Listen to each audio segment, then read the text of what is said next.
Morning, everyone. Happy Tuesday. Conveying the value of your product or project to management, to the stakeholders, to the budget holders.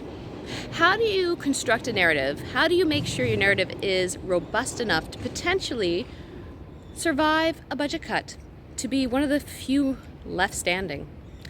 In the worst case scenario, that is. But we always want to think of the worst case scenario because we never know when those are going to happen.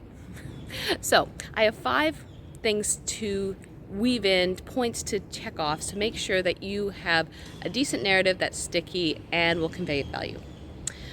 First off, what is your company's strategic objective? Overall, what are they trying to achieve? How does your product tie into that? Secondly, what's your area's objective? What is going to get the management their bonuses, their promotions? What's going to make them look good? Third, how much money is it actually going to save? What efficiencies is it going to drive? What's the dollar value? Tie that in. How many users are going to use it?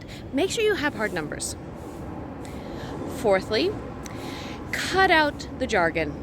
When all the products or projects use the same jargon, they all sound the same. So how are you supposed to distinguish when you're looking at the portfolio of what yours actually does? It's not going to feel weird because yours is going to sound different than everyone else's, and we don't like to be different. We like to fit in. But when you use all the technical jargon, when you use all the pieces that make everything sound pretty vanilla, why should they care about your product or project? Simplify it, make it resonate. And then fifthly, is Google or Amazon doing it? If they are, or if your product or project is associated with something they've done which has been successful, name drop. But make sure you know your stuff if you're going to do it. Make sure you understand the story. Make sure you understand the improvements it did drive and why they did it and why your company should do it too. Because sometimes taking a step out and doing something that's potentially a risk, especially a big investment risk, knowing that it was successful somewhere else helps your narrative. So there you have it. Hopefully that was helpful. And if you want to discuss it further, let me know with a DM or in the comments below. See you next week.